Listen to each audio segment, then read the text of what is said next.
மதிப்பிற்குரிய ரஜினி சார் அவர்களே, எங்களுடைய தலைவருக்கும் நீங்கள் தலைவர். அது ஒருத்தர் நேரா கூப்பிட்டு மிரட்டுறது கிடையாது.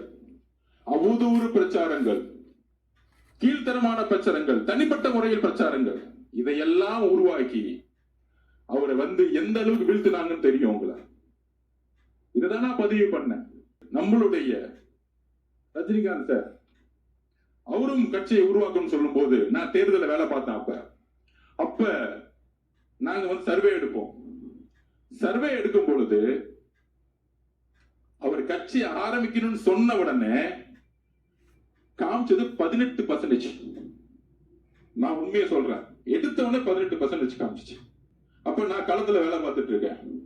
18% எடுத்த உடனே திமுக பயம் வந்துருச்சு.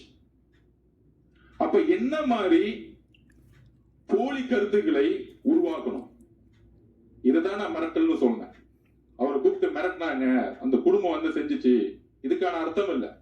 என்ன மாதிரி பிரச்சாரத்தை உருவாக்குவது, என்ன மாதிரி அவதூறு சொற்களை உருவாக்குவது. அன்னைக்கு உதயநிதி அவர்கள் இதே ரஜினி சார் மேல என்ன மாதிரி குற்றச்சாட்டுகளை தன்னுடைய ட்விட்டர் எல்லாம் போட்டார், எவ்வளவு அசிங்கமா பேசினார்.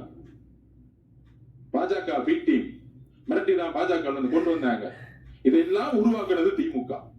இது மாதிரி கூட்டணி கட்சிகள் இவங்க எல்லாம் சேர்ந்து ஒரு சக்தி வரும் பொழுது, ஒரு சிஸ்டம் மாத்தணும்னு சொல்லும் போது, ஊழல ஒழிக்கணும்னு சொல்லும் பொழுது, அவரு இங்க காசு எடுக்க வரல. ஏன்னா அவரு நல்லா சம்பாதிச்சிருந்தார். அப்ப ஒரு சூழ்ச்சிகளை தன்னுடைய சமூக வலைத்தளம் மூலியமாகவும் தன்னுடைய கட்சியுடைய கட்டமைப்பாகவும் உருவாக்கி பல்வேறு அழுத்தங்களை வெளியிலிருந்து கொடுத்தாங்க. அப்ப ஒருத்தர் ஒரு நல்ல மனசு கொண்டவர் வரும் பொழுது என்னெல்லாம் பிரச்சாரத்தை உருவாக்கணுங்கிறத என்னுடைய பதிவு. அவரை சிறுமைப்படுத்த வேண்டுமோ இல்ல அவர் பயந்துட்டாரோ சொல்ல வேண்டிய அர்த்தம் கிடையாது. இந்த திமுகவுடைய சூழ்ச்சிகளை அன்றைக்கு நான் பதிவு பண்ணேன்.